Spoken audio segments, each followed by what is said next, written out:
Hello, everybody. Thanks for coming out. We're here. We are three of us today. It is me, Mike Miles, and Renelle Wallace. She's on the line with us. And we have a guest, Marilyn Light.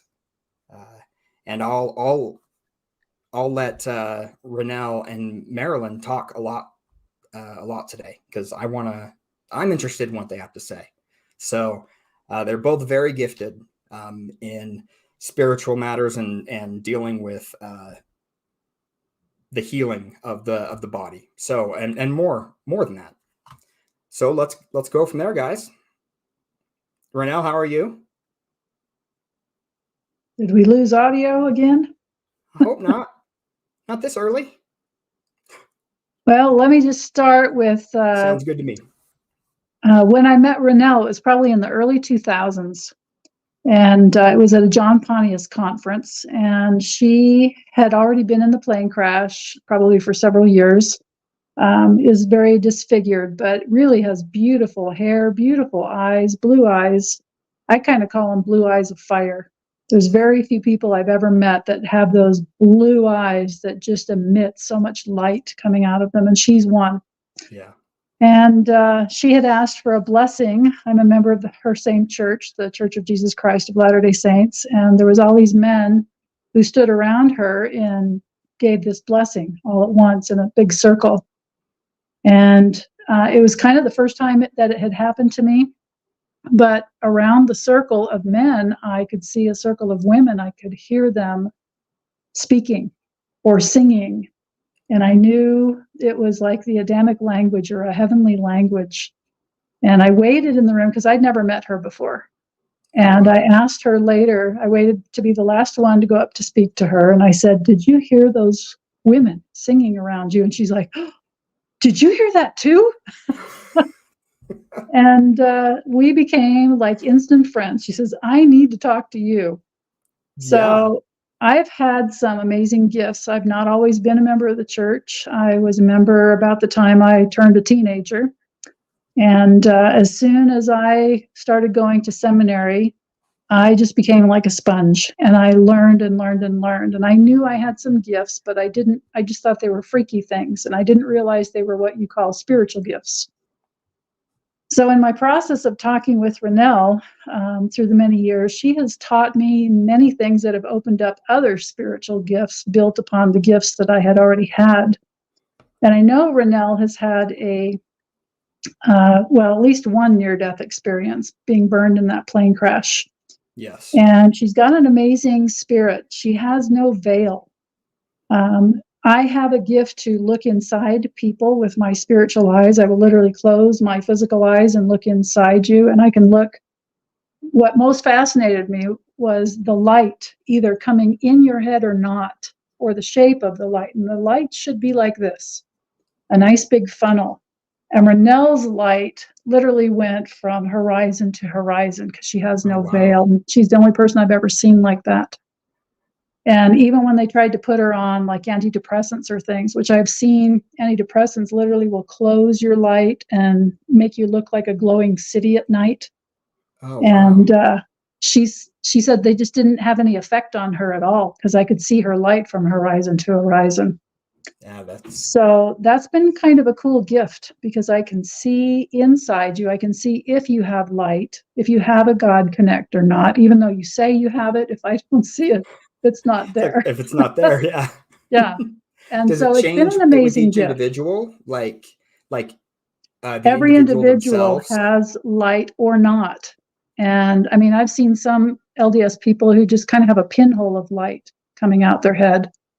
And most of the time I didn't see light at all. Like I could look in a person's body and I can look at things physically. I can look at things spiritually. It just depends on where my focus is, just like your physical eyes could do.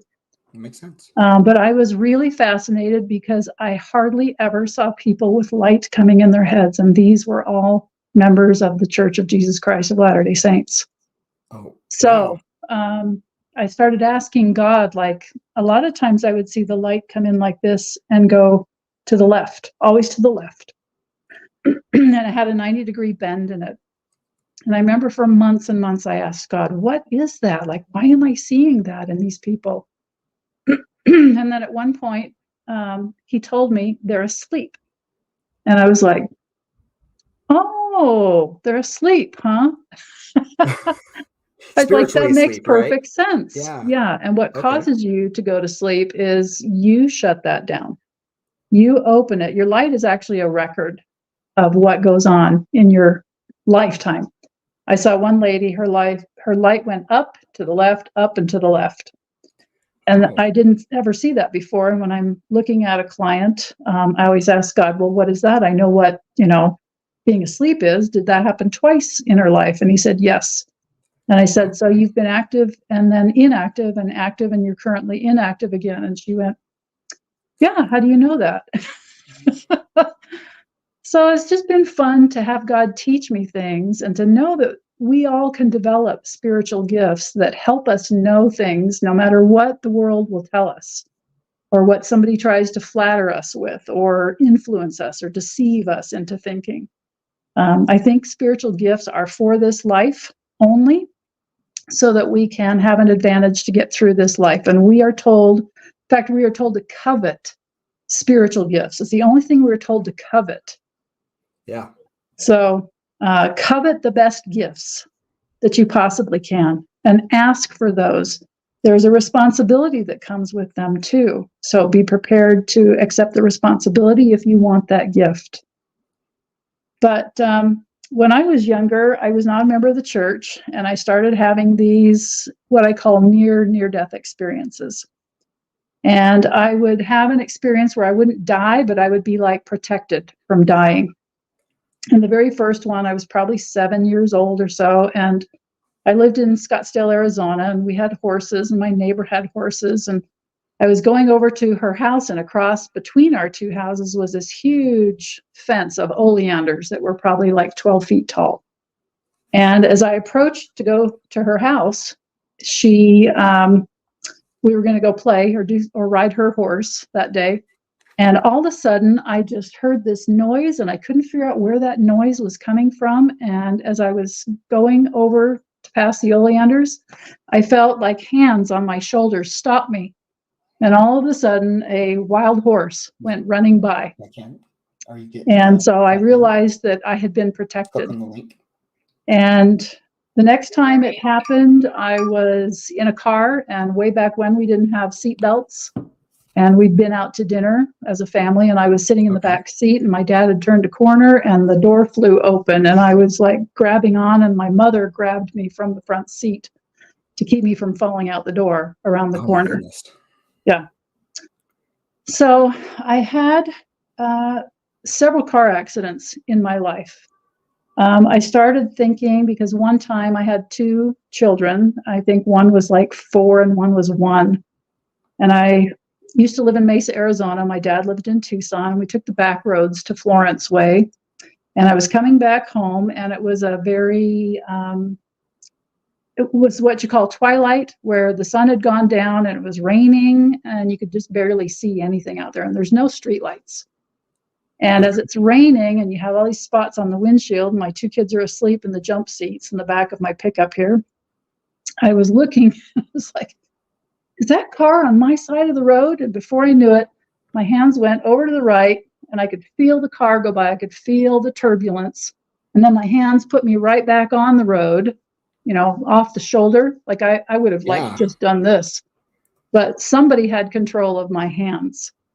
And I just remember thinking, we all 3 could have just died right then and there, Yeah, for real. That's And so scary. Yeah. And things started happening when I had children with me. And for the longest time, I thought they must have an important mission. Then one time I was in the Family History Library. I don't know if any of you remember the Family History Library shooting, where the man came in and actually killed the security guard and I remember that. Shot at other people. I was on my way to go do genealogy work that day, and I started having computer problems, and I was trying to defrag my computer, and I was like, I had on a dress, and I heard this little voice say, put on pants in case you need to run down the stairs. So while I'm waiting with all this computer problem, I went and changed to pants. I was supposed to meet my husband for lunch later that day. So I couldn't find a parking place. Took too late to get that. Went to the bathroom, came out, started looking because I knew I was going to work on the first floor. And it's like my mind went blank. And I started to pull out a chair to sit down at a computer. And I just heard this voice say, no, you can do that when you're back home in Lehi. I live in Lehi, Utah, and I was in Salt Lake at the time. And I'd never had that voice yell at me. And then I just said, well, what do I do? And the voice said, go out this door. So I walked forward out to the front foyer. I was there and I thought, well, what do I do now? And the voice said, get on the elevator. So I got on the elevator. I was the only one on the elevator. The doors closed. And I was like, what do I do now? And I didn't hear anything. So I pushed 2 because I was on floor 1, got off floor 2, put my things down at a desk. And I looked at them and I was like, I know I was going to work on the first floor. And I picked up my things and I was preparing to go out the front foyer on the second floor and go down the stairs again. And the voice said, stop and ask this lady a question about a microfilm. And so I did. No sooner had she reached down for the book, picked it up, put it on the table, opened it, I heard a shot. And we had been doing some remodeling. Wow. Yeah. Well, and we'd been doing some remodeling and we had one of those ramset guns where you put nails into concrete and it sounded just like that. And then I heard 3 or 4 consecutively, and then this deep, deep guttural scream from somebody. And I said to the lady super fast, I said, did that sound like a gun to you? Sound like a gun to me? I said, I'm getting out of here. Oh, so I man. picked up my stuff and went the other way. And everybody was either freezing or moving. You know, it was interesting to see people do 2 different things. And I don't think until you think your life is threatened, you never know what you will do. Yeah, I agree So with that. I could have easily, had I not heard that voice or heeded that voice, I could have easily been down those stairs, right back in where he was shooting. Either time, if you would have not listened. So, Yes. Yeah, Yeah. that And is. so I learned to listen to that voice. And it was really interesting because I do a lot of reading of the stars. And so that was in probably about 1999, I think it was. Around 12 years later, which is what's called a Jupiter cycle, I had started learning about astrology and reading the stars in a spiritual fashion. And I joined this little group. And I was the only LDS person there, member of my church. And somebody who headed the group said, so what's going on in your life? And I said, I don't know. I just had this like feeling I have to learn to shoot a gun. And he said, well, what was going on in your life about 11 or 12 years ago? And I was like, oh, he had the gun and I didn't. And so I started learning about these planetary repeats that we go through. There's 12-year repeats, there's 30-year repeats, there's 50-year repeats once you reach that age. So for me, that was really help in healing that trauma because I couldn't even talk about that experience and I would just start to just shake, you know, and my voice would quiver. I think there was just so much trauma because I thought I could have died, you know? Oh, yeah. And especially that kind of violent situation is specifically marking. And I remember looking for the stairwell with all of my stuff and everybody had already scattered. And I didn't know where the exit was, but I knew it was probably near the back of the room. And I made my way for the exit and there was a man, and I don't know if he was an angel because he didn't say anything. he stood there in a beautiful dark blue suit and he pointed at me with one hand, try to find the camera here, and he just showed me like, go this way. And I went that way and that's how I found the stairwell. And then I found everybody in the stairwell. Oh, wow. And it was kind of like you couldn't take another step down until the person in front of you took a step down and the person in front of them took a step down. And we get out the back door and people were standing by the door and I'm like, what are you doing? Get away from the building. You know, he could come out with a gun. Maybe he has a bomb. I don't know. Get away from the building. Yeah. I just was in panic mode. The fight or flight, and it was flight for me. So I went to meet my husband, and he told me that, he's like, "What are you doing here?" And I said, "Somebody's shooting people in the library." And he's like, "No way." And I said, "Somebody is shooting people in the library." And he had cameras because he worked in a master control room. And he looked, and there was cops, and there was people, and they were shutting the doors, keeping people away from going in the building. And so we found out people had died that day. And so I think that trauma, after a few hours, I just finally broke down, because I think the adrenaline does odd things to your body. Yeah. Once you come over the and long adrenaline. term. Yeah. Yes. Yeah. So after that happened, I didn't really need counseling on that. I think just sharing that experience, I finally realized, oh, it isn't my children that have a purpose. I have a purpose. Somebody was protecting me. Mm. Yeah. So I'd had my twins by then. I had 4 boys total, and had another car accident about 10 years ago. And I remember that. yes, changed my life. And that helped me open some spiritual gifts. I had no idea that it would do that, but it did. So I had just finished up like 3 appointments that day. I went to the grocery store, and I was going to go to the bank as soon as I was done. And I heard this voice say, before you go to the bank, go home and put the groceries away. And I remember at the store, I was in front of the ice cream freezer looking in. Do I buy ice cream or diet? Ice cream or diet? And I didn't buy ice cream. So I kind of argued with this voice. It was the 3rd time it told me to go home and put the groceries away before I went to the bank. And I was like, I didn't buy ice cream. I'm just going to go to the bank and then I'll be home. Well, I didn't make it to the bank. I was hit broadsided on the way to the bank, right in my driver's door. And I said to God, why didn't you warn me? You always warn me. He's like, I did 3 times. And it came back to my mind where he said, go home and put the groceries away before you go to the bank. I remembered all 3 times. Oh, and so then I heard, pay closer attention. I'm like, okay, if I hear it, Noted. I'm not going to argue anymore.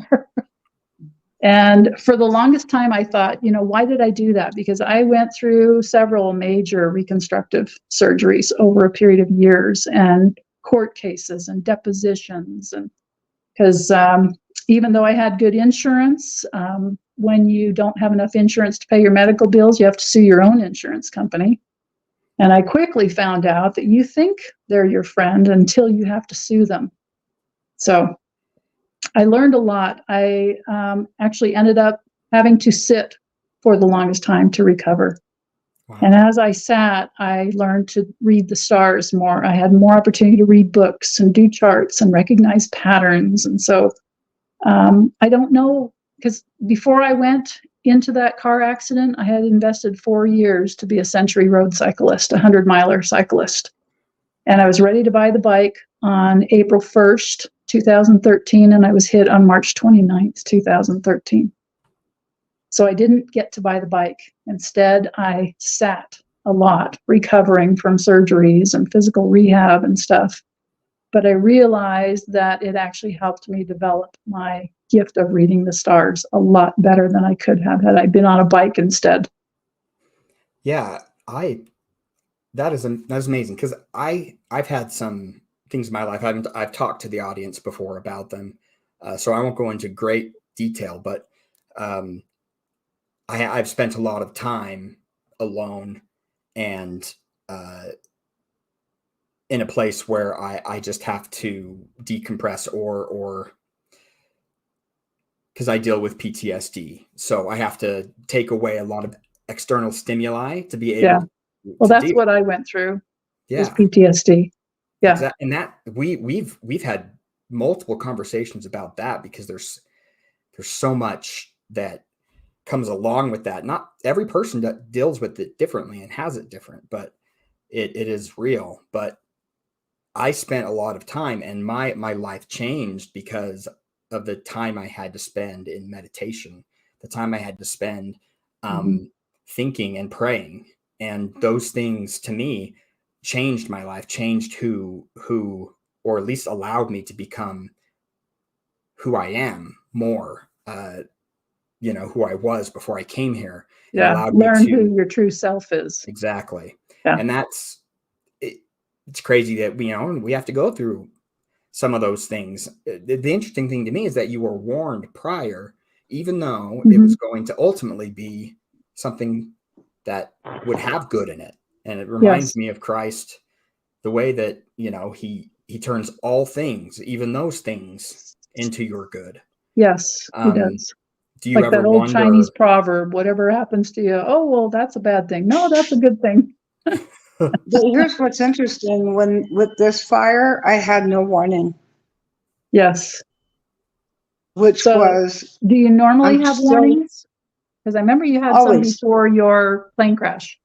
Mm-hmm. Yep. Always, always, always. Even the house fire, the other house fire.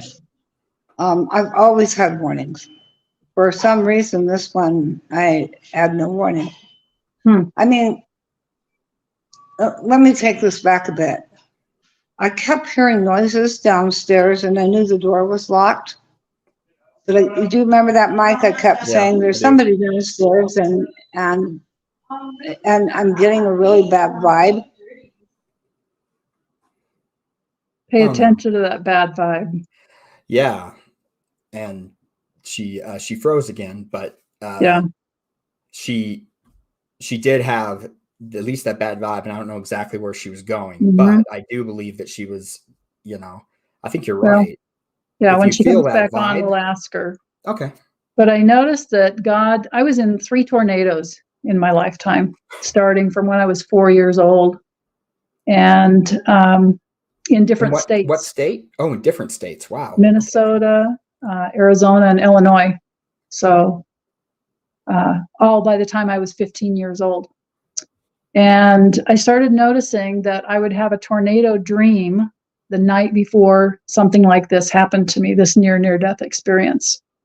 And oftentimes I would see the tornado, and it might hit the building that I was in, but it wouldn't hit the room that I was in. And that time that I had that car accident in 2013, I saw a tornado far, far away, and all of a sudden, wham, it came and hit the building and the room I was in. So I've learned that's my warnings, or if I'm going to have something, very difficult to deal with, but it came from the same direction as the tornado came in my dream. Oh, wow. Okay. That's interesting. Do you think that is something that happens every time, or is there I don't know. I had an experience recently where I was in a calling for a very long period of time, and I was very comfortable and absolutely loved it. And I remember thinking, because I have a son going through brain cancer right now, and I had some dreams about him before I knew he had cancer, before he knew he had cancer. And I was thinking one day, what if you didn't warn me? What if I just had to experience life as it came? Yeah. And I was released from this calling, and I literally just cried and cried because I was not expecting it. And then I talked to the man who released me, and I said, I do way better with planning ahead, knowing that things are going to change. And I think the Lord helped me with that because he knows me. Yeah. And so he gave me an opportunity to not see something coming. And I just felt totally unprepared, I like you, Marilyn. It's nice to meet you. Can I say that? Because you are very insightful, and I love that. So I learned a lot of spiritual lessons. I have Indian blood in me, and a lot of my house is all decorated very Indian and Mexican because I grew up in Arizona, and I just love that stuff. And I remember I moved to Utah, and a lady walked in my living room one time to show me something, and she looked at the walls, and she looked at me, and I'm white, and she looked at the walls with all the Mexican Indian stuff, and she's like, "Who are you?" And I said, "Well, I'm part Indian." So she's like, "Oh, I get it now." She says, "You have the intelligence of the white, but you have the spiritual connection of the Indian." And they really are more connected to earth and changes and cycles and things. I No just wonder thought you that had was a lovely way to pull put to it. the Jupiter cycle. I mean, no wonder you had that desire to I Mhm. know. once heard, I once Go ahead. heard something that I thought was quite fascinating, that the earth was divided by nationality, that the Black community was really good with rhythm and sound. Oh man, I wish I could And, dance like those Africans. and that Americans, in North America and Canada are good with technical, like Mm. numbers and technical. Even So that's why we European, see so right? much computer things coming up through there. It's just really fascinating. I can't remember the rest of it. If anyone can remember, will you write it down below? I think it's really fascinating because I see that happening. You know, definitely that certain nationalities are gifted with certain different Mhm. things. Yeah. Like you said, I think Native Americans are herbalists as well. They're speaking of Mhm. which, you're incredible at it. Yeah. And just have a way with herbs that normal people who try don't have. There's some form of energy, and I wanted to talk about a little bit about that tonight, is how what we do in our lives, where we magnify what we've agreed to do, Hmm. actually amplifies our spiritual gifts, whatever they may be. Yeah. And I don't think it's an accident that we choose to come down to certain lineages. Yes. You Or know, certain I think- places or certain families, even right. if they're really tough situations. Because there's certain epigenetics that come with being born in certain particular families and Mhm. or some particular family line. You said European. I did. Yeah. Yeah, they say that the European nations are always good about travel, their Hmm. ability and their gift to travel. We see that. Boats go back and forth between, Egypt and the European nations all the time. Hmm. So, and I just trying to remember all of it. There was even people who were good with writing and books, was a certain nationality, but I can't remember which one it Hmm. was. But it always fascinated me that though the difficulties come, we were talking about a spiritual balance that has to happen. There must be opposition in all things. Hmm. Um, right now, I'm questioning, and that's why I have you here, Marilyn, not only as a best friend, but I know other people are struggling as well. A dear friend of mine that we were talking about earlier is struggling terribly, questioning, his mission, his purpose, what he's doing. Yeah. Um, I think the adversary has his cannons on full blast, especially at anybody who is godly or Christian or doing good in the world. right. I posted something on Facebook. I don't know how many people saw it. That, when you're doing good is when, there that balance comes and the world attacks Hmm. individuals that are doing good things. But that means you're doing good things. Yes. And I think that has changed in the past. Oh, Well, it looks like we lost her. yeah. I think it'll probably work itself out. She'll be back. But Yeah. There was a couple of ladies in Utah that met during COVID, and they're just young moms, probably in their 40s, and they started this little movement called Two Red Pills. And they started trying to uncover what was going on with the voting fraud. Okay. And the wife, one of the wives, just lost her husband like a month or two ago. Yeah. And he was a guy who always stood up for right and lost money, lost his businesses. And she was telling the story at his funeral about how when she and her girlfriend started doing this, vans started parking out in front of her house and bugging their phones. And she was really kind of afraid to approach her husband, like, should I continue with this? He's like, heck yeah, you're on to something. You need to follow this. Yeah. You got to expose the dark. And she said something about her patriarchal blessing, talked about how she would not be an agitator, but something to the devil's kingdom where he would never feel at rest with her around, sort of something like that, you know? Yeah. And so we all have these gifts. And I started learning to read the stars because I went to this older gentleman who passed away in 2012. His name was Reed Dunbar. I think Renelle might actually know him. She might have gone to him too. I had all these friends that said, go have Reed do your astrology chart. And I was thinking, oh my gosh, I don't know that I believe in stuff like that. Astrology. Yeah, like we're not supposed to know stuff like that or, you know, study stuff like that. Well, finally, so many people had so many positive experiences. I went and did that.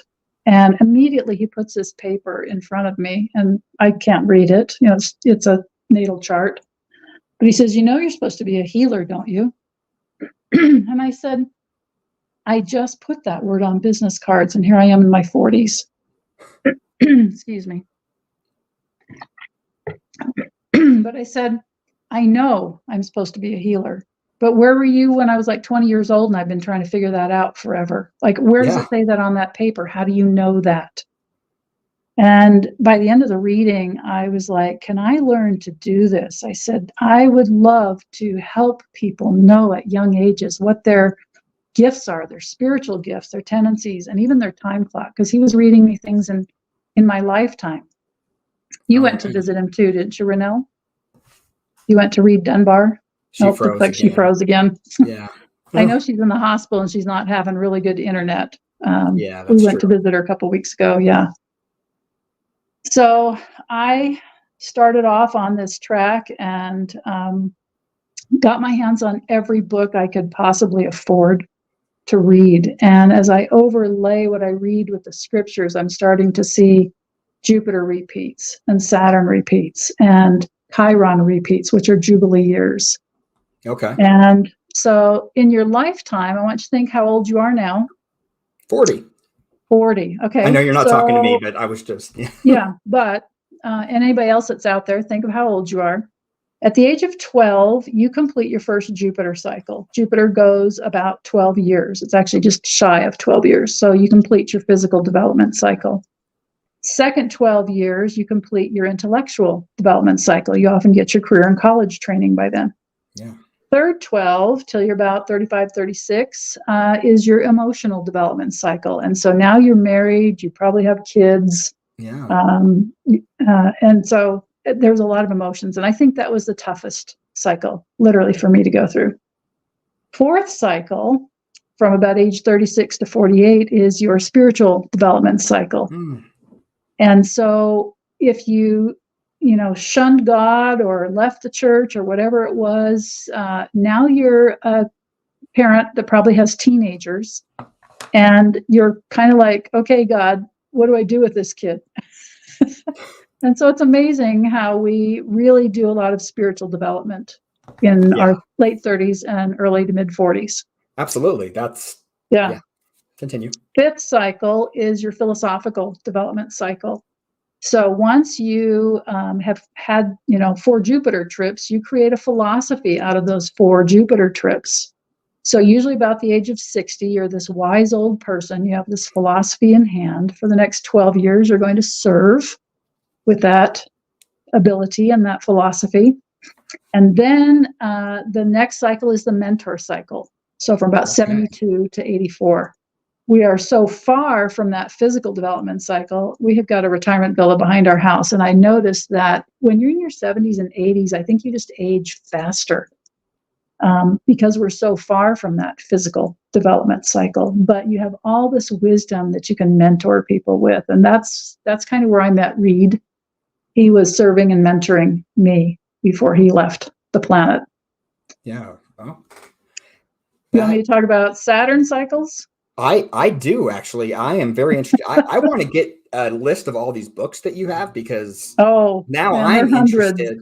There are hundreds, but I'll tell you what, I teach them on DVDs. They aren't streaming anymore. I've got a problem with that, but I have them on DVD. So if you have a DVD player, you can learn it.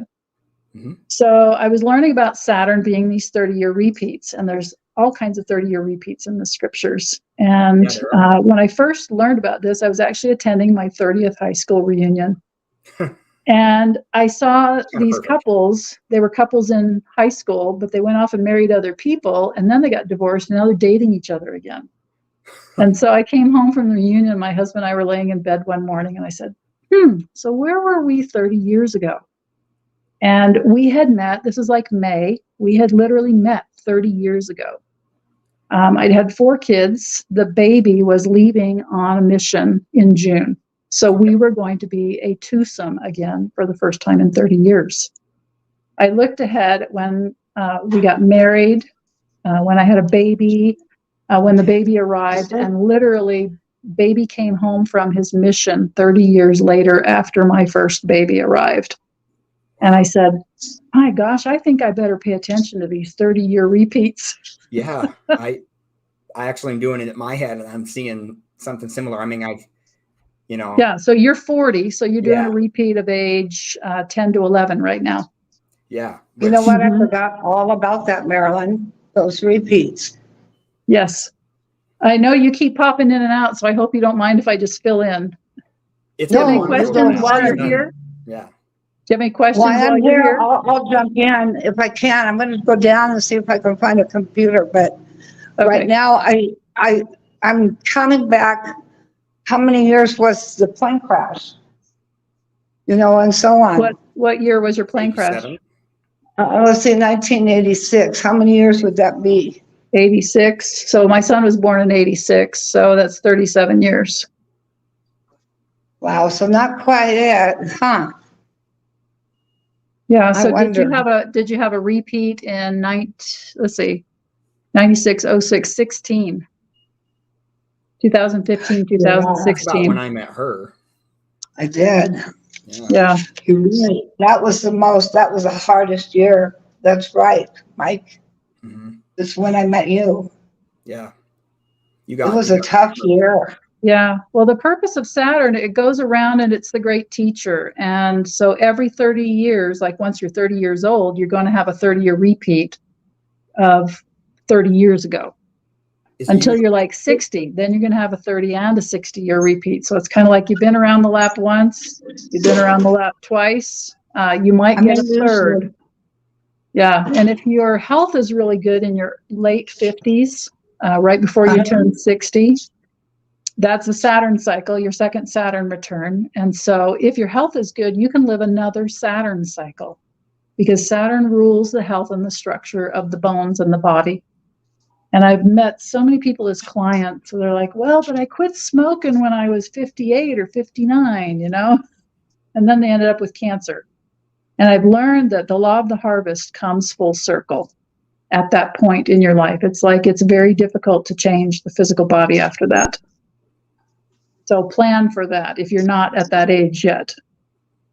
And what point is that? That's about your very late 50s, 58, 59, 60.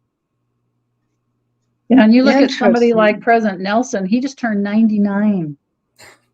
Can you believe that? Yeah, he was a heart surgeon. And I think when he, cut people open and saw what the insides of their bodies looked like, he changed. He saw what, poor diet or lack of exercise could do. And still today, like I heard, my husband used to work at the church office building. They had to hire a ski instructor to be his bodyguard when he went skiing as a very old man because there was no security guards that could ski and, be his bodyguard. Yeah. Oh, that's interesting. And he just has everybody around him improve their health. So when you have good health, you can serve. You're not worrying so much about just surviving, You have enough energy to do it. Yeah, to help other people. Big problem. Which he does. Yeah, he does. Yeah. Oh, that's so interesting. Mm-hmm. Did you want to finish some of your thoughts there, Ronelle? About which one? Pattern repeats or anything? Yeah. Well, I wanted to ask you about Mars. So right now we've got several planets in the sky. Yeah, Mars is in a sign for about every 2 months. Yeah, So it's a little over 2-year cycle for it to go all the way around. I heard that this particular, and it really surprised me because it was straight up in a newspaper talking about how September will be a very anxious time for people, and that they'll struggle with one another, and there will be great anxiety with people, and to be aware of it. And it's because I'm trying to think of what sign Mars is in at the present moment, but I can't recall. And now, gosh, Marilyn, it's been a long time since you and I have talked, about how the charts work. And my thoughts are about the idea that now, space trips are becoming more common. Space communication is becoming more common. I have some trepidation in that I know that it's very difficult on the body to be in weightlessness for a certain amount of time. That the body begins to have capillary problems and swelling and edema, severe edema. So, but the idea is, and it's working, is putting oxygen on Mars and then occupying Mars. My belief on that is man and his puny brain think that they can go and buy real estate on the moon or Mars. It's a very worldly mindset. When God tells us in the Doctrine and Covenants, I think it's section like 110, there is enough and to spare. And every generation, like when I was a kid, it was overpopulation, way back in the 70s. Now it's climate change. It's always something that we're destroying the planet. We got to move to a new planet, or there's no faith in God that He's made enough to live with here. If we just manage our resources well. That's really the problem, is that we don't serve God as a society in general. So I think that's where the danger is more than even anything else. It's the Mars cycle is in an aggressive. The polarities change to aggressive energy. One of the most beautiful things that I had ever heard, and I think it was you, Mike, that I had listened to, was the Song of Saturn. Yeah. The Rings of Saturn, and that sound was so etherical. You cannot not think that there isn't something living that created it. Oh, well, God in His infinite wisdom put everything in its place before plants and animals and humans got here. And in about 2005, I started studying to be a master herbalist. I just had this impression, I was reading the scriptures about how herbs must be used with skill.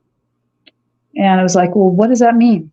So I started studying herbs and became a master herbalist, but I was reading Culpeper and it would just go right over my head. Like this plant is under the influence of Venus. This one's under the influence of Jupiter or Saturn or Mars. And I'm like, what in the world are they talking about? Yeah. So once I started studying the planets, like Mars is hot, so that herb will heat the body, like what cayenne pepper will do. Venus is cooling, so it will cool the body. Saturn will help with the structure. Jupiter will expand things.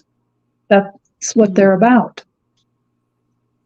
The moon is very much water, The sun is warm and gives hope. And so plants have that. Music, the music of the spheres, I think when you hear that song of Saturn, the Rings of Saturn, the planets play into everything. Even the colors of the plants are influenced by the planets when they're under the influence of a certain planet. Did you freeze again, Renelle? I think she did, just right when she was about to say something amazing. I was really waiting. Yeah, it was going. Yeah. But no, it's very interesting to me that, whoa. There you are. Now. Yeah, I'm moving toward this big nightmare. So hopefully it will work. Hopefully. Getting closer to it, because I see an Ethernet, an old one. Holy cow. thinking maybe I can plug into it or something. I don't know. Yeah. Maybe just being closer to it. That would be great But if we could see and hear more of you. Yeah, for real. Yeah, what I'm really interested in as well as the energy. So everything has energy. We know that. Mm-hmm. And the thing I learned Everything on the other radiates. side. Yeah. Yeah. President Everything. David O. McKay said everything is radiation. That's interesting that he said that. Yeah. That was What way I back have in the come to- 60s. Yeah, and it depends. So what's your thought about radiation? What perspective do you have on the idea of radiation as far as plants, animals? It was just interesting. We were at the fair a couple days ago, and I saw this man in front of me, and he had really dark eyes. I've learned to read eyes, and I've taught my husband how to look at people's eyes, and do they have light? Do they have dark? Or do they have a little bit of light or a lot of light? Anyway, we were going through the cattle section, and this one man who just had really dark energy tried to go up to one of these cows, and he just moved away. And as he walked on, I went up just to the fence, and the cow came to me. And Renelle has an amazing gift with animals. I remember when we went to one of her weddings, they did a butterfly release. And the butterflies go out of the cage, and they all come and land on Renelle. She's told me that fly story, and I'm away. like, no, come on. Yeah. But yeah, that's amazing. And we've taken Renelle fishing, my husband and I, and she just has this amazing gift to attract animals. And every time she would catch a fish would be as soon as she put the sandwich in her mouth. She told me that she went to Canada one time, and she had these, she may have even mentioned it here, but that she had deer come up to her and stand and sit next to her and lick her. And I wouldn't be surprised. Yeah. She just got a lot of light in her. Yeah. It and attracted so me to her, and light attracts light. At least I hope I have light. But light attracts light, and then there's I think that's part of that radiation you speak of, because we do radiate the energy that we produce, right? Right. So if we're like, how do you affect that energy? Because I know spiritually, but what are the things that can come into? So just like when you feed your body food, there's junk food and there's high quality food. Just like what movie you watch, same thing. Just like what book you read, just like what place you frequent. Every place has energy too, and stores energy of the history of who has been there.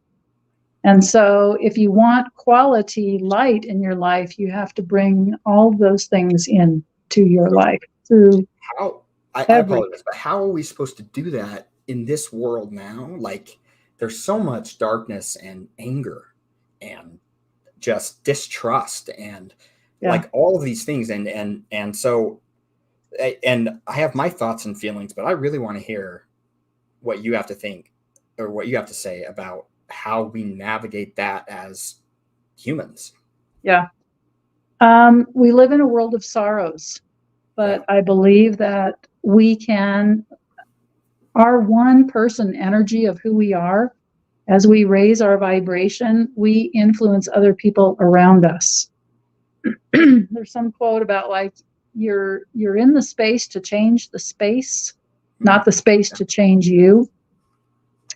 And I do find that more women have a sensitivity to things like that. I have a lot of women as clients and just women as friends. And as I've traveled the world and we've been other places in the world, I'm amazed at, they got this little antenna that just perks up when there's somebody you can't trust near us, or there's a dangerous situation, and we move away from it.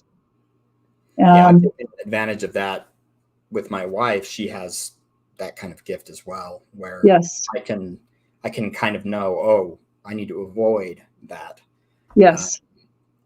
Some men have it, but I don't think it's as prominent in men that it is in women. And I heard an Indian friend say the other day, it's because women have longer hair, and the longer your hair, it's like the more the antenna.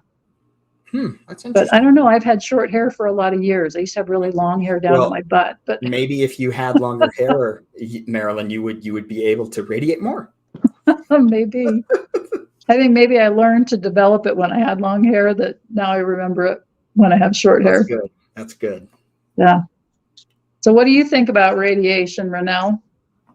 What I think about radiation, well, it's really tough because if radiation has any connection, to me, even the power of the word, just talking, lends to vibration and light. Mm-hmm. And I'm wondering if radiation is an idea of radiant light Mm-hmm. rather than the idea of radiation as we know it. Yeah.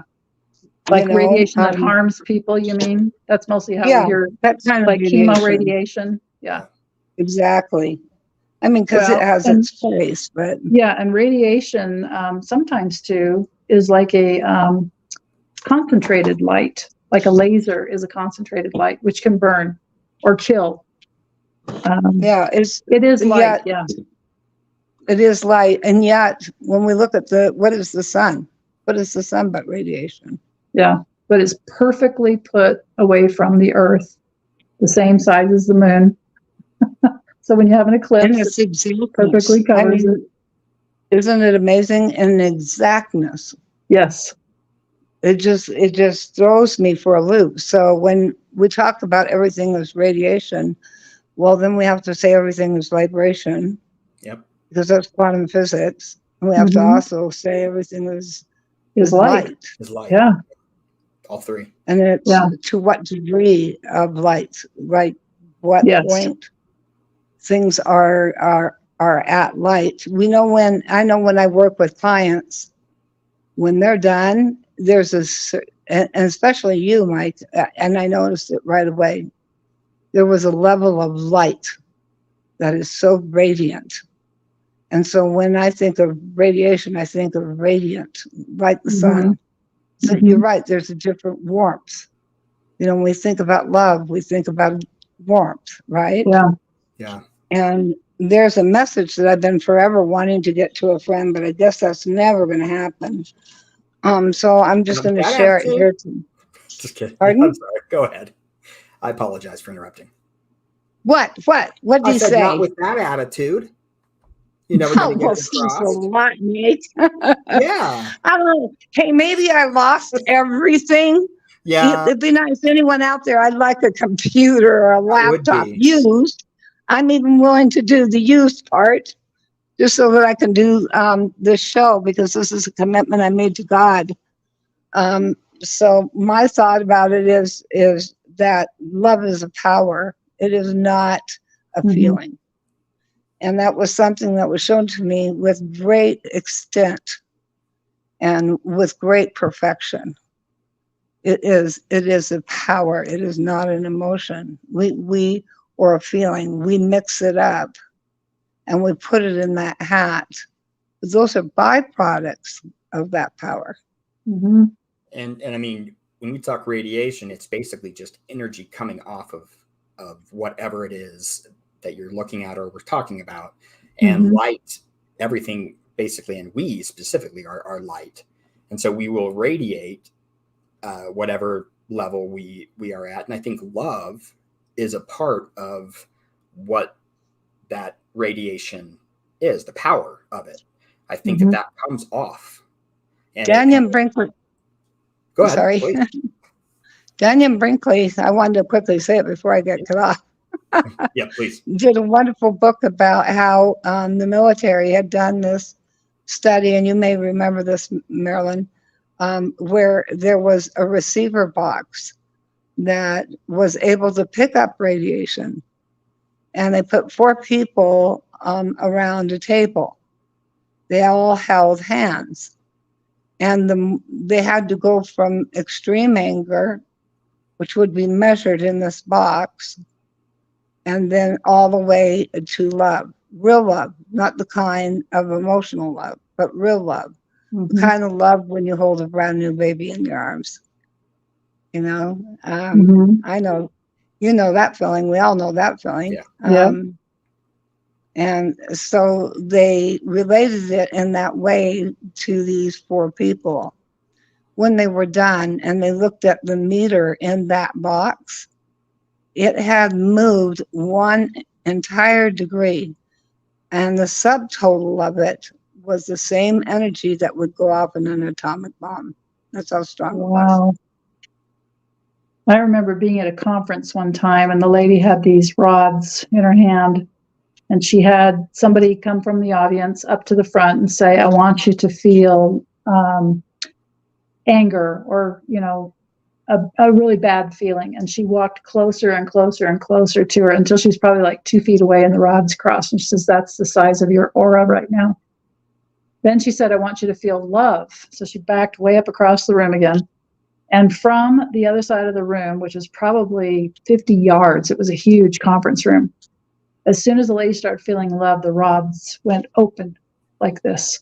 She says, I could probably back up to the freeway 5 miles from here, and that is how big your aura is when you feel love. So then she had another person come in, but she had them go out of the room first and says, okay, I'm going to ask her to do the same thing. But when she's trying to feel anger, I want you all to send her love. And so we did. So she didn't know that we were going to do this to her. So she comes back in and she stands across the room and she says, I want you to feel anger. And she did. And she walked closer and closer and closer. But this time she's, 20 feet from her before the rods crossed. And then the lady admitted, she says, I was trying to feel angry, but I was having a really difficult time feeling angry. And then she told what the audience had been doing. And she's like, that makes perfect sense. Yeah. Yeah. And that's a great answer. So it's a physical field, And it seems like clearly love is more radiating and more powerful than anger. Yeah, it's expansive. Yeah. So we would have more of an impact on those around us than they can have an impact on us. At least in the individual way, right? But if they were all sending opposite way, if they were all sending her anger and she was feeling love, would that have the opposite effect? I don't know. We didn't do that one. But it was just a cool experiment to see it with those energetic rods. Yeah, those rods are kind of cool to work with. Have you ever worked with them? I have not in that context, at least. Oh, I had somebody give me a set and I've worked with them and they're amazing. The things that you can pick up. And I took them to Glastonbury, England one time, and I was asking questions on the top of the hill. And this old English gentleman, well, he's Scottish, comes up and, what are you doing? And I said, I'm just using the rods to ask questions. He's like, well, what kind of questions do you ask and do they work? And I said, here, you try it. So I put them in his hands and he says, well, what kind of question do I ask? And I said, okay, hold the rods straight like this so they go straight out from you. And I said, ask, which direction is my house? And the rods went. And he's like, that's exactly the direction of my house. He said, they really work, don't they? And he'd never used them before. That's amazing. We have to have an offline conversation, Marilyn, because there's some things I want to, we can talk about them all here, but we just don't have the time. So, that's crazy. I love it. Well, I'm hoping we're okay with going a little bit over time tonight. Is that all right? You got it. Sure. Are you okay with that? Yes. Yeah. Are you, Mike? We both are, yes. Okay. Because I've lost about... Well, you've been in and out of the conversation about 20 times. Yeah. I'm sorry. I finally found a Wi-Fi machine to plug straight into it. Oh, good. Oh, that's good. Good. So let's hope that it continues to remain that way. Yeah. I hope. Either that or we need a better streaming. Yeah. Well, I want to thank you, Renelle, because you have amazing gifts. You probably you'll have to go back and watch the podcast because you were in and out. You probably didn't even get to hear it. Yeah. But you have taught me how to magnify my gifts and practice using my gifts and developing those gifts. And what I had said formerly about coveting the best gifts, it's the only thing we're commanded to covet, because we use those here in this life they're not for us, they're to help other people. That's right. It's all about service. Yes, it is. And so everybody that develops a different gift serves another. And you have helped me tremendously by helping me recognize gifts that I didn't even know that were gifts that you could open in this life. You guys keep me grounded. Simply by going fishing. Yeah, that was a blast. I love fishing.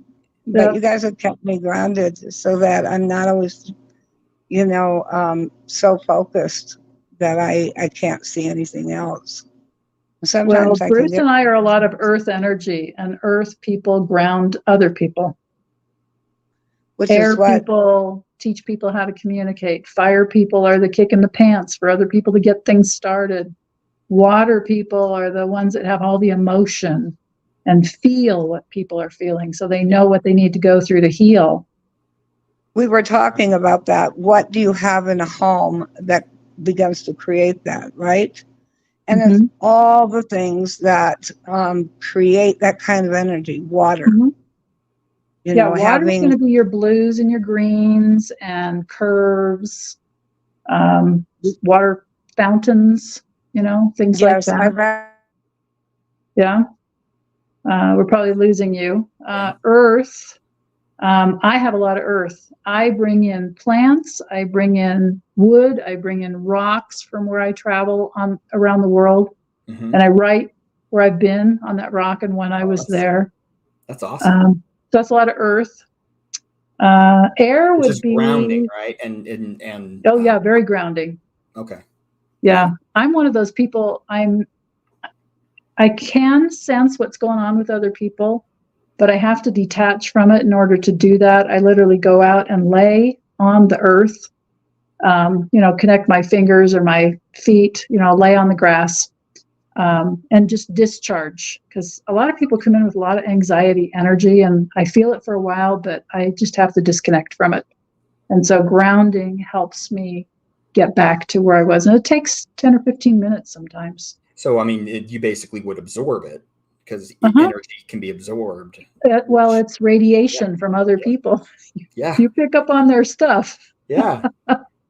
Yeah. So, I think as we talk to everybody out there, I think us as trying to overcome those things in our lives that are difficult, that are stress inducing, that are cause PTSD.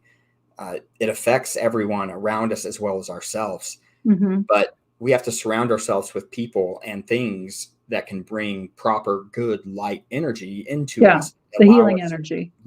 To give us space to be able to deal with that. Because when we're up in our heads and we are there's so much confusion that tends to come with the anxiety, right? And so when that's there and it happens to all of us, so you will go and connect to the earth. And does everybody have a different, depending on their type of energy, different ways? Probably what they're dominant in. Yeah. Okay. Water people need to be like in water or use a water modality. Okay. In order to release or to heal. And you think about tears.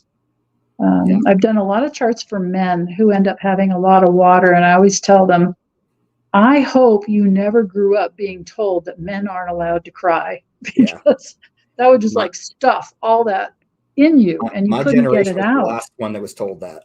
So now you were told that? Yeah. Mine was the last kind of generation, the end. Yeah. Well, I've learned that men have that energy, and you can sometimes see it in their face. Their faces will be very round. And we all go through like little progressions where maybe we're dominant earth for a while and then dominant air for a while, dominant fire for a while. And we can be more than one thing at a time. Yes, but we physically will change to project that element, fire, earth, air, or water. But we need to use that same element in order to heal or to release. So air is communication, saying things. Song, Probably music. air. Mhm, mhm. I found that having chimes and music going all the time, Yeah. soothing music, new I'll never music. forget. You came to my house one time and remember that little obsidian chime I had hanging in the kitchen? Oh, I It's love like a that little thing. seed pod with obsidian dangles and you made a Yep. noise and you said that sounds just like when you go through the tunnel. Okay. Yeah. I Looks know like the tunnel when we actually have expressed that on the show yeah. about, so our listeners will know at least that the tunnel that she went through when she passed and went the other side. So Yeah. And it that, has that tinkling yeah. wind chime sort of a sound. She Okay. told me. So I Okay. I play with those once in a while. I'll just jingle them. It's like, this is as close as I want to get. Yeah. Yeah. Right now. Yeah. I don't really want to die. No, not yet. I would rather be here till Christ comes back, you know? Yeah, I'm with you there. Yeah. I want to live in that society. Yes. And And we have to build it. Well, we how do. and We do. But I think we can't even imagine what it would be like. I mean, can you imagine if you never had to lock your doors or hide your stuff? You never had to worry about rapists or sexual abuse or people yelling at you. Yeah. It's just, I don't know that there is a society that exists like that full time. No, But I mean, that's there what it hasn't would been be since like. Enoch. So, Yeah. not that, I mean, maybe one Melchizedek came after, so that would have counted as well. But yeah, I'm amazed that yeah, at your guys' gifts and what you are able to bring to this world, that we all can kind of learn from and try. And I think that these new generations have been so sucked into electronics and other such things, and even It's a distraction. it is, and it's also fatal spiritually. It can be fatal, and so it's a distraction that can take you It in a has its way. purpose. Yes, it has uses. Yes, I remember listening to a young lady speak, and she was getting ready to go on a mission. And of course, she's this millennial generation or whatever they are now that, they can carry on so many conversations via text. Well, now these missionaries are carrying on 10 conversations with text with 10 different people at one time, when they're in their homes during COVID and they couldn't be out proselyting or doing something. They were designed for that. Yeah. So it has its purpose. It does. It does. Well, I It just remember my brings- granddaughter. Oh, go ahead. I remember my granddaughter when she was 3 years old, and she grabbed hold of my phone and she set up my Instagram. Wow. At 3 years old. I think she practiced that before she came here. The kids come and have amazing gifts. Kids, I don't know why. Well, I always knew that I had this from birth because I even remember my birth. They accidentally, remember I told you this, they, back in the old days, they gave them shots and they put the moms out. And so the doctor was in a hurry and he showed my mom the baby quickly, threw it into a bassinet, opened a door, which was the closet, and threw me in a closet. And everybody forgot that I was there. So I sat in that closet for 6 hours. You didn't cry or anything? Nope. Nope. Nope. But I remember every second of being in there. And you were afraid, from what you remember hearing, right? Yep. I was scared to death. Yeah. It was like a definite separation. Yeah. Yep. A real, and it was really hard for my mom, and it has continued to be very difficult for her to bond with me. So did you try to become a different mother than she was? Yeah, I really did. I think the Yeah. accident changed me. I was really hard on, like you typically are when you have when you're a new mom. You're harder on your first kids. And of course, they rebel harder. Um, and my second two, I wasn't that hard on. I didn't even spank them. In fact, I laughed a lot because I don't know why, but everything they did it tickled me. I just thought it was hilarious. Like, do you really think you're getting away with that? Really? So Yeah. it gave me joy to see them get themselves in trouble Yeah. and realize where they were. I think when we first become parents, we do what we've seen our parents do to us. Yeah. And I remember, I used to get beat with a stick, or a belt once in a while, up until I was like 12, and my dad didn't do it anymore. But I did that with my I think I kids. remember that generation doing that. Yeah, My because mom they told me got beat with a belt. Yeah. And so one time I remember I just went like this to one of my kids, and he thought I was going to hit him. And I thought maybe I hit my children too much, because I remembered what that was like as a child. And so I consciously had to make an effort to stop and change that pattern. Well, what else do you do? Well, I had a girlfriend one time, and she was telling me that her 9-year-old locked the keys in the car. And it was back before you had, your pop it open keys. Right. And she said to the child, well, that's our only set of keys. And they were at some big outdoor function. Like, what are you going to do about it? I was thinking, what is a 9-year-old going to do about it? That's an adult problem that an adult has to solve. And I couldn't believe she was asking the child. But yeah, child. I had to have that talk with Danielle. Danielle, we have this big, old, ugly van, right? And I was at the gas station. I said, do not get out of that. Do not get out of that car seat, because I knew her. She always had curiosity just to touch and get into everything. And and she did. She just wanted to everything. So she got out of the seat while I'm trying to fill the car. And suddenly the car starts to move.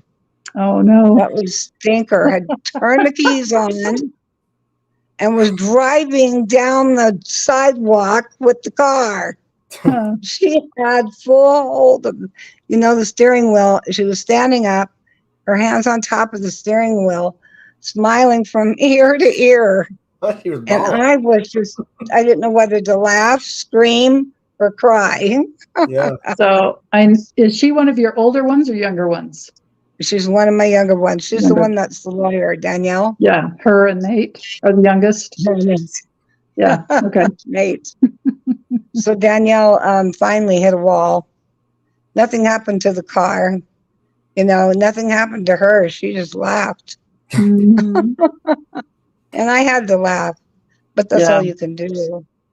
Yeah. Try to see life through the eyes of a child. Yeah, what can you do? You can't.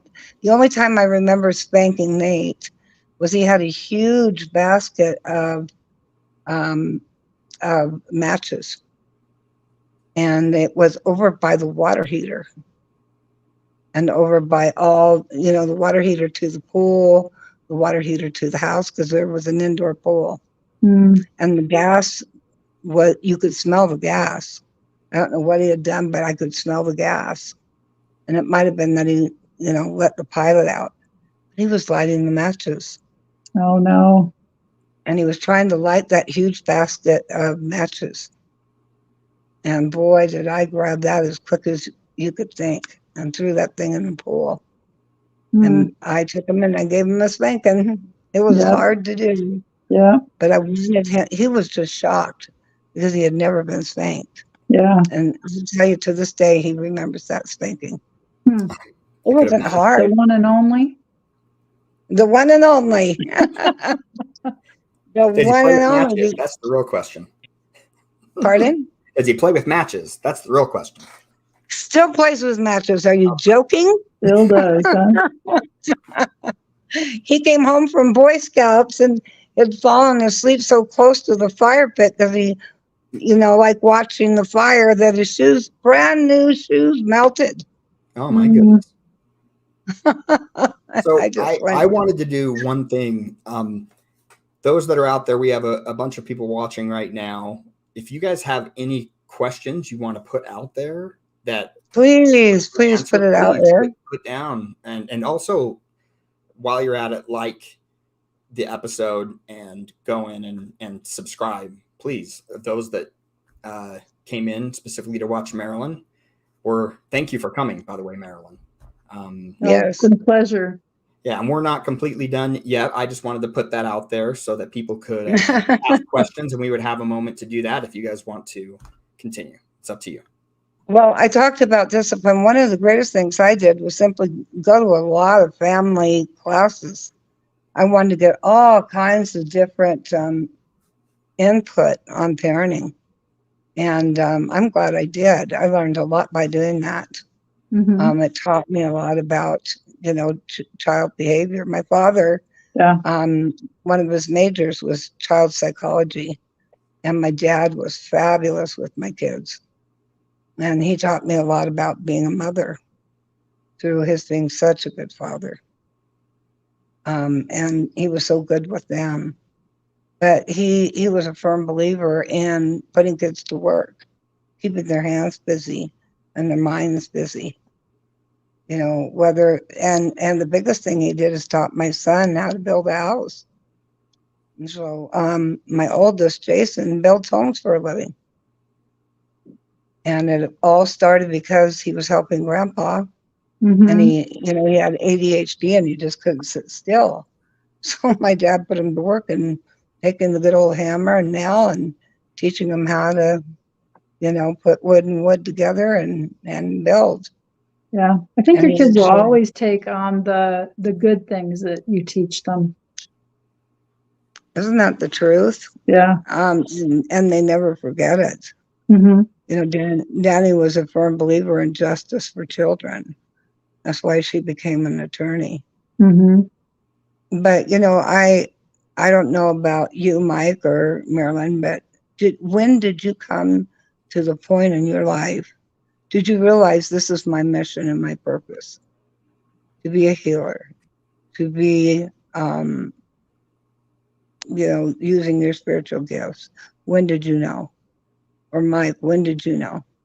Well, for me, whether I'm going to be a healer specifically, whether it's with my hands or whatnot, it's more for me, it's more about the spiritual connection with God and my family. And that's been a lot of my focus up until recently. And recently it's been different. Recently I've started to feel energy that's different, that I need to be expanding. And that kind of, which is why I was so interested in the cycles, Marilyn, when you were talking about the planets. And so for me, I'm in that moment kind of now. I've always known that I love people. I do. I just do. But I do too. how to translate that and whatever spiritual gifts that I have and possess, to translate that into helping people has been difficult up until recently. Marilyn, how old are you? Go ahead. I think I was in my late 30s. Were you done, Mike? Were you done? I was in Yeah. my. Oh, yeah, I was done. Okay. It was in my late 30s, going into my 40s. And I think I was going through my own healing too. I was very fortunate. I mean, my parents divorced, but I was very fortunate to make a wise choice in a spouse. The best choice I ever could have made. And he and I are so alike that it's kind of like, I'll be thinking something and it'll come out his mouth, or vice versa, and we weren't even talking about something like that. We're just on the same vibration and wavelength. And I started doing healing work. I think I was actually working at a health food store for a while there. And I had an appointment with somebody and they said, you need to go to Alaska and you need to find this totem pole. And the totem pole has a story that's going to change your life. And so my husband and I made a trip in 2006 to go to Alaska. And I was looking all over the place for every totem pole I could find. And here it was right downtown in Juneau in the office building, the county or whatever office building. And it was a story about a healer or somebody who pretended they were a healer, but they weren't really a healer. And I thought, that's the story. And so I knew I had to come back, quit my job, start being the healer. And it was a subconscious pull that I had to do that right then and there. And I was in my early 40s at the time. And I just remember learning energy, learning to put my hands over people and feeling things. And the very first client I ever had, I was putting my hands down her body, and I could just feel this energy ball or block. It wasn't moving and it wasn't going anywhere. And that was my first experience doing it with a paying client for $10. That was my fee at the time, $10 for an hour. And she called me about 3 days later and said, I thought you would want to know I had a heart attack. And that might have been that energy that wasn't moving. I said, that's really interesting. And so I just started asking questions and learning to develop that sensory gift, whether things are hot or cold or stuck or moving. It's just developed into a whole tool belt worth of tools. And when I was in my 40s, I think, and I had a dream, and I would put my hands out like this, and people would put their hands on top of mine, and I could start to see this energy flow between us. And this was in dreams. And years later, I was teaching a class, and this gentleman had an old history book of a grandfather, and the spirit said, you need to read that book. And I was like, okay. So I went to ask the guy, and he's like, oh, I never lend this book out. It's, like 100 years old. I never lend this book out. And I said, well, The spirit told me I need to read that book. Can I borrow it for 24 hours? I promise I won't let any of my children ever touch it. But I need to read that book. And so he relented, and he read that book. And I read where he had a parlor at the time. People would come in, he would take them by the hands and sit there across from them in the parlor. And then he would let go of their hands, and he would tell them not just physically what was wrong with them, but spiritually what they needed to do to correct the situation. And I thought, oh, this must be what this is. And so I thanked him and sent the book back. In the days before I had a phone and I could, snapshot those pages. In fact, I would love to borrow the book back and do that. But then I started reading theta healing books, and she talks about doing that, putting her hands out and having people put their hands on them. And the spirit said, I love some of those books. Yes. Is that Brennan? Yes. And so that's when I really started developing that ability to go inside a person's body and look once I had that energy connection with them. And I was just amazed that I could see things physically. I could see things emotionally. I could see beliefs you had written inside your body. And then when I saw the light in persons' heads, I was fascinated with the people who had the big light coming out their head, because I call them light beamers. Yeah, because they're very few. Yes, there are very few that walk the face of the earth that have a beam like that. They definitely have a good God connection. The one that I wanted to learn was the breath of life. To me, that's all I wanted to learn from when I was a little kid. Is I wanted to be able to put the breath of life back into something that died. Oh, and have you done that? I know that sounds weird. Have you done it yet? Yes. Yeah, I did. Yes? Yeah. I did several times. Well, the star thing is kind of interesting, because lately I've had a lot of people come to me with cancer. And the ones that I see that will heal, I start to see stars all around their body. Oh, yeah. Yeah, we talked about that. I've got to sit down with you and talk more. Because it doesn't happen in very many people, but I think it happens in the ones that are ready to heal. And I've seen 2 people completely healed of cancer recently. Oh, that's wonderful. And then when you focus on those particular what I call doors. They're openings. Yeah, I And remember once you you go taught me in, when I visited you in the hospital last week. Yeah, I haven't it's forgotten pretty that. powerful. Yeah, because you can move that energy right in front of you, Hmm. like a screen, and then move right into the screen Yeah, and get right to where you need to be. yeah. But we're getting so, I was telling Mike, Christ and grace was his purpose for coming. He didn't come as a warrior. He didn't come here to fight Satan. He came here to teach us grace and Hmm. mercy, and to teach us that very thing, the breath of life, with Lazarus, with most of the things that you see that he did with breath. Yeah. Kissing the eyes of the Mm. blind. And I watched him very carefully over and over, different movies and how they portray the Savior. And I read it over and over again. Yeah. We're here in these last moments of Earth's breath because the Earth has a breath. Yeah. And it's going to change. It's going to change radically.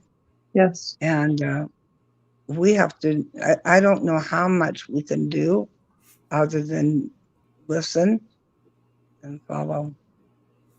Some of the Well, greatest geniuses that I've seen that have invented great things, that I have studied, some of the wealthiest people I know that I've spent time with, they've learned that gift of knowing timing yes. and knowing that direction of that piece. It just comes on them like suddenly, and they know right at that time when to move. Yes. And there's not this radical, oh my gosh, I got to get it down. Oh, let's take care of it now. Yeah, there's no It's just fear. yeah, there's it's no focused. fear, there's no reaction, Yeah. no overt reactions. It's a very peaceful movement. Yeah. That's very focused. Yeah. And so, Mike, when you were talking about, how do you do that in a world that is so depressed or anxious or, the angry, all of that energy, I think you need to find out what your gift is. And I call it being true to the law of your own being. There is a law in heaven that you agreed that you would do certain things here in this life. And Mike agreed to do certain things that I didn't agree to do. So that's not my law. Yeah. So you have to be true to the law of your own being. And Renelle has a different law. We have to be true to the law of our own being. I'd like to know about the fire thing. Hey guys, I'm still trying to figure out this whole fire. Why I lost everything. I'll have to look at your solar return chart, but your destiny is in Aries, which is fire, in your public house. My destiny is in Sagittarius, which is fire, but it's not as much fire as yours. And mine was the Archer. And it's so funny. It's funny in Korean. My son-in-law said Renelle means intense fire. Really? Has intense fire. Huh. And my daughter didn't know what that meant. And he said, no, that means real fire. Wow. Real fire follows her. And I wonder if we live up to our names too, because my middle name is Yvonne, which means Archer. And I became an Archer. Yeah, I became an Archer. Mike is Adam, is the same as Adam, the beginning, the leader. The birth of life, Yeah. He has a real gift. Yeah. Find out what your name means. It means like unto God. And what's your middle name? D-E-E. Find out what that means. I'm gonna look it up right now, people. Yeah. Yeah, mine is two different languages. Ra, which of course is Egyptian for light, or for light. Yeah. And then the other breath one of life, was right? No, it was actually Queen of Light. Queen of Light. Nell is a position, and and that comes from the Greek. And so it's Queen of Light, because you're reading it backwards. Hmm. So So the queen I that just comes mean through the Queen of firelight. Why do I have to lose everything? That's what I want to get through my head. I mean, down to not even being able to buy it. Well, you look at a lot of people in the world right now with whatever, flood or fire or, Maui or whatever stuff is going on. Libya and Morocco. Yeah. Both. Yeah. Earthquakes. A lot of people are losing everything, their family, their job, their home, every one of their possessions. And why? I think so that we understand that this world goes away. Everything in the world goes away. Our life is supposed to be focused on an eternal perspective. Yeah. I'm trying. Well, when you're in the throes, go ahead. Yeah, you're right. When you're in the throes of the fire, and this is like the fourth, actually. I know. And it's a repeat. I think that would be like burning on down Lahaina 4 times. Mm-hmm. My heart goes. And I don't think everybody's going to be called to go through that, but those that are, I think it's teaching us, what do we value, or to not be afraid to live your life, because you may not have it for very long. Sometimes sometimes your life is an example to others, something that you can go through that others couldn't go through, but they can learn from seeing or being with you and watching that and then helping. Earth is school. Yeah. And sometimes we do have to open our hearts and learn from things that happen to others. I think we always should have that open heart, right? My name means beloved, by the way. That's what it means. Hebrew wise. So that's that. Miles. So now I just need to, figure out what that means. Yeah. So I think Marilyn means bitter water, but bitter is what heals. It is. The tree of life was the bitter one. Right? Yeah. At least that's how I have understood it, right? So when it's beautiful, but Eve partook of a delicious fruit, whereas the bitter one is the harder one, the life. And anyway, I think that means something there. Yeah. Welcome back. Well, I had somebody tell me after I had the car wreck, they said, well, you shouldn't feel bad because you didn't cause it. Somebody else caused it. So that's easier as a trial to go through. And I said, I don't think it matters. It's just, we live in a fallen world, and either, we create our own problems, or just by living here, people of weakness cause problems to other people. For me, it was just a huge forgiveness thing that I had to go through. And I think I'm still in that process of forgiveness. But I have to look at, what did I gain? What did that cause me to become or do? Even with all the physical struggles. I mean, I can relate with you, Renelle, all the physical pain that you have to go through and live with for the rest of your life, and how can you overcome that and live the best life that you can? It's so funny. We all want each other's life. I want yours. I want a house that I can live in that's safe, and I love your relationship with Bruce. It's amazing. I mean, what husband carries rocks around in his pocket for his wife? Because I'm gathering up everywhere I go. And then there's Mike, whose wife is just the two of them. It's the same thing. One starts one word and the other finishes it. Before Mike even says it. Yeah. Well, I think that was the one thing I wanted in this life, was to just have one spouse one good spouse. And I've learned, like I had a girlfriend that she'd been married 8 times before she was 50 years old. Wow. And she said she was in the temple one time and she's like, God, why is it not working? And he's like, you haven't found anybody to be equally yoked to. And that's that radiation, that vibration, Otherwise, you're going to be teaching each other lessons, I guess. Not that we don't learn from an equal yoke, but boy, the equal yoke is so much easier, I think. Yeah, it is. Maybe And when difficult to find.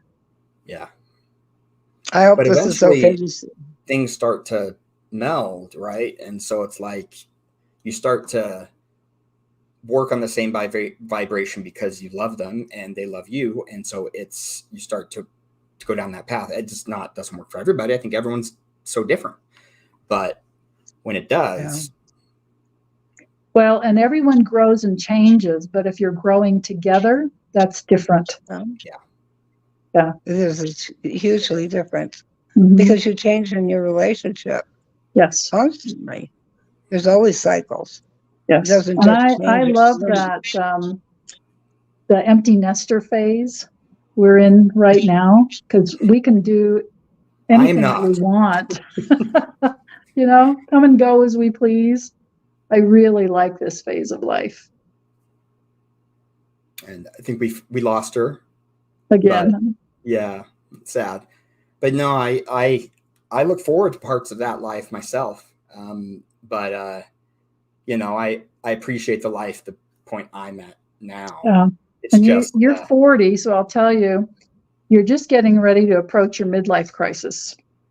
Oh, and you will do it at about age 42, 43. And it actually is a Uranus opposition. It's a halfway point around. It's an 84-year cycle, so it hits about age 42. And at that point, you'll do it on a particular axis, which I don't know until I do your chart.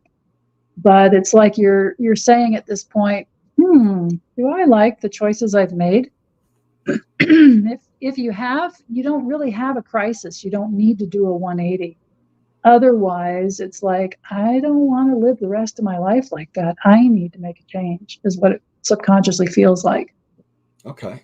I'll look forward to 42. Well, you're prepping for it right now. Yeah. Do we have any questions? Because I don't.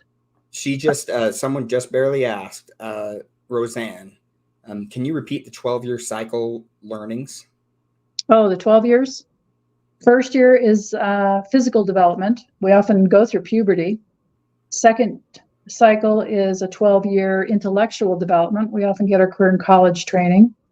Third 12 is emotional development. So we really learn how to love, how to be a partner, how to handle 2-year-olds, 4-year-olds, whatever, temper tantrums. Yeah. Fourth one is your spiritual development cycle. So I think you really come back to God, or you find what it is you believe. Fifth one is your philosophical development cycle. You learn to create a philosophy about your first 4 Jupiter trips here. Then with that philosophy in hand, your 6th cycle is a service cycle for about 12 years, and then a mentor cycle. And if you live past 84, which is an age of a tree or a full Uranus cycle, then it's just like the cherry on top. You just kind of keep being a mentor and helping in whatever way you can on Earth till you move to the next life. Well, thank you. Thanks for the question, Roseanne. I think we've all learned quite a bit. I hope Renelle can come back one last time so we can say bye together. But I do appreciate. I really like this podcast. It's been really good for me. So hopefully people out there have felt the same. And as you watch it in later days, hopefully you do as well. Is there any final passing wisdom that you think you want to give us from your what your service, right? You're in service cycle. I'm in the service cycle. I didn't get to the the 50-year cycle. So I'll just kind of mention that before we go. So once you're 50, you start going through a 50-year repeat, which in the scriptures is a Jubilee year, Yeah, the Jubilee. year of release. My dog's name is Jubilee. Yeah. Oh, cool. Yeah. So at age like 49, 50-ish, one of three things happens to you. The Chiron is actually the wounded healer in Greek mythology. And a lot of people think mythology, oh, that's just a fairy tale story. No, mythology is sacred divine knowledge being transmitted through story. And so Chiron is very knowledgeable about medicine, healing. I think it's Hercules that shoots him in like the foot or leg. There's different versions of the myth even, with a poison-tipped arrow, and he has to stop and heal himself with his knowledge of healing, and then he moves forward again. So at that age of late 49, 50, number one, ideally, you have faced your life's greatest wound. You have found healing tools or Christ or repentance or atonement applied to it, or a shaman or whatever, is healing for you. And you breeze through that phase of life. There is no healing crisis. Second option is you haven't fully healed, but you do want to. So it becomes your sole focus. And however long that takes, could take you 2 years, 10 years, whatever. Once you heal yourself, then you move forward and heal other people. And then you're fulfilling that cycle. The third option I often find happens to people who grow up with no sense of spirituality or guidance, by family or clergy or friends or whatever. They can't figure out how or where to find tools to heal of their wound. And so literally it becomes a physical checkout point for them. You see a lot of people, especially those who get into like being a celebrity or fame or have a lot of money, they get into drugs, and you're going to find a lot of them die about the age of 50 by accident. Okay. So it's either a physical checkout point, or I've seen people do it where they're not brave enough to like take a gun to their head or something. So they create a very chronic disease of which they will die shortly after, like, in a year or 2 or 3, because they really don't want to be here. Yeah. So those are 3 options that always happen about the age of 50. So I think that lends to the idea of all of us remembering that we're always moving forward in that time. We're always moving forward. And I may be at a different point in my life than you and both of you, but I think that we can learn from those that have gone before us. And that means in those that have passed, or those that are our ancient forefathers, or just our elders. And I think looking to them, especially because they are in this world now that we're all existing together, take the time. I encourage everybody, take the time to go to the wisest person and ask them what their advice is, and listen. Yeah. And usually older people that have the experience. I've got a lot of friends that are like 10, 15 years younger than me. Those are the ones I do physical activities with. But my friends that are 10, 15 years older, I have just learned so much by asking them questions. Like when you're 78, what is life like? What do you think about? And they're like, well, it's the last car you ever buy, or the last refrigerator. You don't need to buy any more new clothes. These things matter and these things don't. And it's hard unless you're there, I think, to have that perspective. So to me, it's always great to have older friends. Make friends with older people. Yeah. They've got so much wisdom to share. I can attest to that. Yeah. So, and there's one more question here before we go. Is the 30-year repeat different? 30 years is always moving up a cycle to see, like, the first 30 years, you're basically a kid.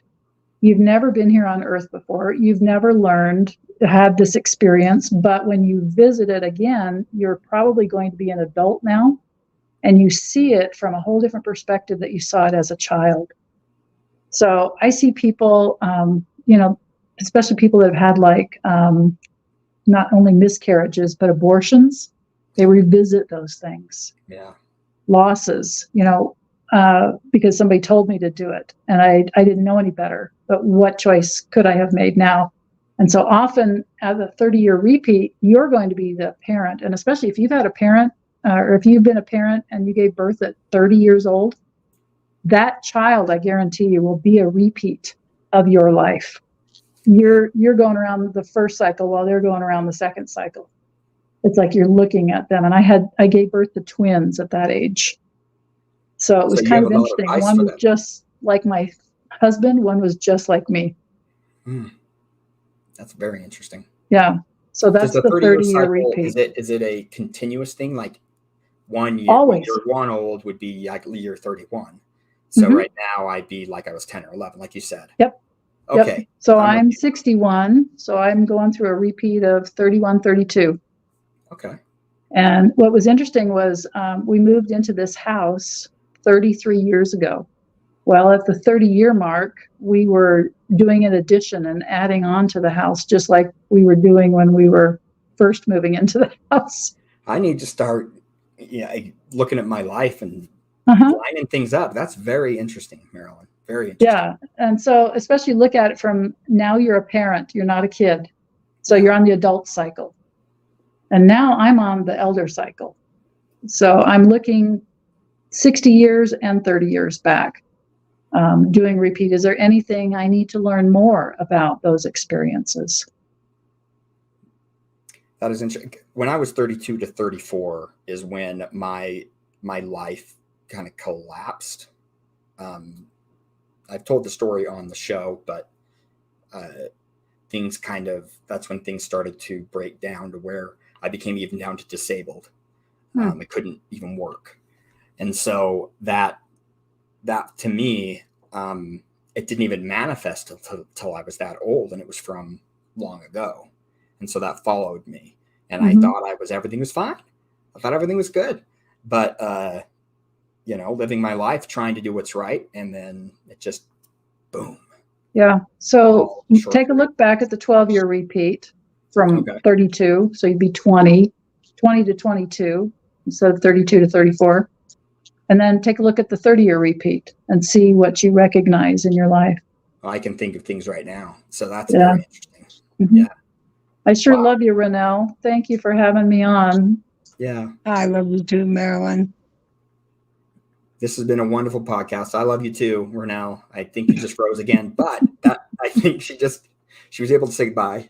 That's what I was hoping for. So anyway, thank you for everybody for watching. And Marilyn, again, I would love to have you back, but we can talk about that later. I would like to discuss other things too, but we'll go. And in the meantime, if anybody wants to contact me, I have a web page, and it's called White, like the color, whitelightherbals.com.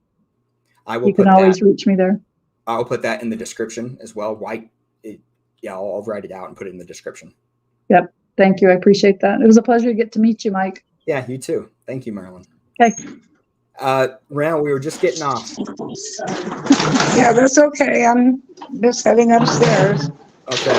Well, we miss you. We love you. And you guys have a great day. And we will talk more later, Renelle. And see you guys next week. Everybody. So, and I wanted to see you, Marilyn, if I can. Yes. That was something completely different. Okay. About this, I'm thinking I may have you help me with some trauma release. Okay. Text me. Sound good? Text me. You've got my number. Okay, I will. I love you guys. Bye. Love you. Bye. Did we do good?